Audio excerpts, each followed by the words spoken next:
Hello বন্ধুরা, আবারও চলে এলাম নতুন একটা টপিক নিয়ে। টপিকটা হলো ফেসবুক আইডি বা ফেসবুক পেজে যে ফটো অ্যান্ড ভিডিও রয়ে গেছে, তোমাদের বেফালতু ফটো এবং ভিডিও তোমরা চাইছো কি ডিলিট করব। তো একটা একটা করে ডিলিট করতে তো অনেক সময় লাগবে। তো তোমরা কিভাবে একসঙ্গে অল ডিলিট করতে পারবা সেই বিষয়ে আজকে তোমাদেরকে সমাধান নিয়ে চলে এসেছে ভিডিওর মাধ্যমে।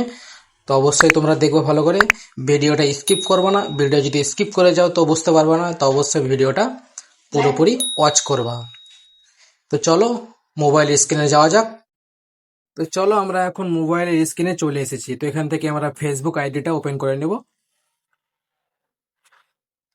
তো ফেসবুকটা ওপেন হয়ে গেছে। তোমরা যে আইডি থেকে বা পেজ থেকে যে ফটো এবং ভিডিও ডিলিট করতে চাইছো, তো এখানে প্রোফাইল আইকনে ক্লিক করে এখানে তোমাদের পেজ বা আইডিটা সিলেক্ট করে নেবে। তো তোমরা যে আইডি থেকে করবা সেই আইডিটা তোমরা এখান থেকে সিলেক্ট করে নেবে। তো আমার এটা সিলেক্ট করানো আছে। তো নিচে স্ক্রল করে চলে আসবা, এখানে সেটিং অ্যান্ড প্রাইভেসিতে ক্লিক করবা। সেটিং অ্যান্ড প্রাইভেসিতে ক্লিক করার পর এখানে অপশন চলে আসবে সেটিং। আবার সেটিংয়ে ক্লিক করবা।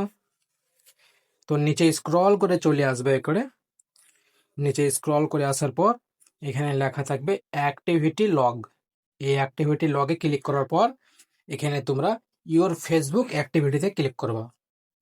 তো এখানে ম্যানেজ পোস্টে ক্লিক করবা। ম্যানেজ পোস্টে ক্লিক করার পর এরকম একটা ইন্টারফেস দেখতে পাবা। তো এখানে তোমরা ক্লিক করো ফিল্টারে। ফিল্টারে ক্লিক করার পর এরকম দুটো অপশন দেখাবে, এখানে তোমরা চুজ করবা ক্যাটাগরিজ। এই ক্যাটাগরিজে সিলেক্ট করার পর তোমরা এরকম একটা ইন্টারফেস দেখতে পাবা। তো এখানে সিলেক্ট করবা তোমরা ইওর ফটোজ অ্যান্ড ভিডিওস, এখানে ক্লিক করবা। তো তোমাদের ফেসবুক আইডি বা অথবা ফেসবুক পেজে যে তোমাদের ভিডিও এবং ফটো বা স্টোরিজ তোমরা যা ছেড়েছিলে সেগুলো তোমরা দেখতে পাবা। তো এখানে খুব সহজে ডিলিট করতে পারবা। তো ডিলিট করার জন্য তোমাদের এখানে অল বাটনে ক্লিক করলে তোমাদের সমস্ত ভিডিও এবং ফটো সিলেক্ট হয়ে যাবে।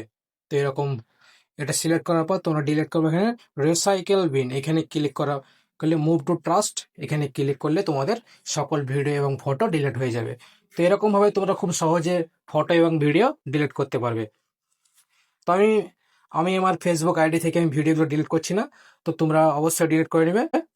তো এরকম ভাবে তোমরা খুব সহজে ফেসবুক আইডি থেকে বা ফেসবুক পেজ থেকে তোমরা ডিলিট করতে পারবে। তো অবশ্যই ভিডিওটা কেমন লাগলো অবশ্যই কমেন্টে জানাবে। লাইক শেয়ার কমেন্ট করতে ভুলবে না। ফেসবুক পেজ থেকে দেখে থাকলে অবশ্যই ফেসবুক পেজটা ফলো দিয়ে পাশে থাকবে। তো চলো আবার কোনো দেখা হচ্ছে অন্য একটা টপিক ভিডিও নিয়ে। তো ভালো থাকবো, সুস্থ থাকবো।